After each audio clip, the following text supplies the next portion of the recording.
এই প্রেসিডেন্ট তিনটা কারণে অপরাধী, যার বক্তব্য এই মহান সংসদে আমরা শুনতে পারি না। প্রথম কারণ হচ্ছে তিনি সমস্ত খুনের সহযোগী ছিলেন।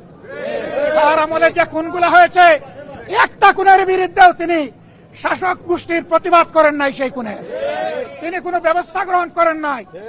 প্রেসিডেন্ট রাষ্ট্রের অভিভাবক হিসাবে তিনি জঘন্য অপরাধ করেছেন রাষ্ট্রের নাগরিকদের প্রতি। দ্বিতীয় কারণ ছিল, আপনারা জানেন, আগস্ট মাসের 5 তারিখ 24 সালে তিনি জাতির উদ্দেশ্যে ভাষণ দিয়েছেন। সেই ভাষণে তিনি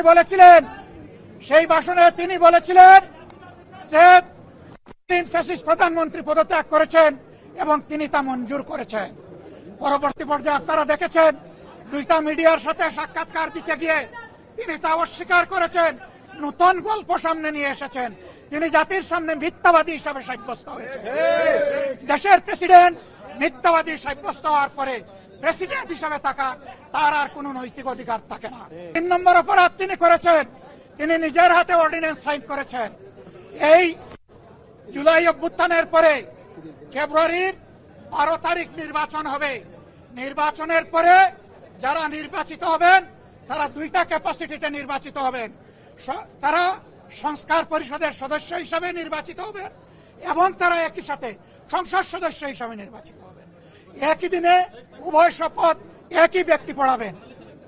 অত্যন্ত দুঃখের বিষয়, সেই শপথ দুটো আমরা নিলেও সরকারি দল নেয়নি।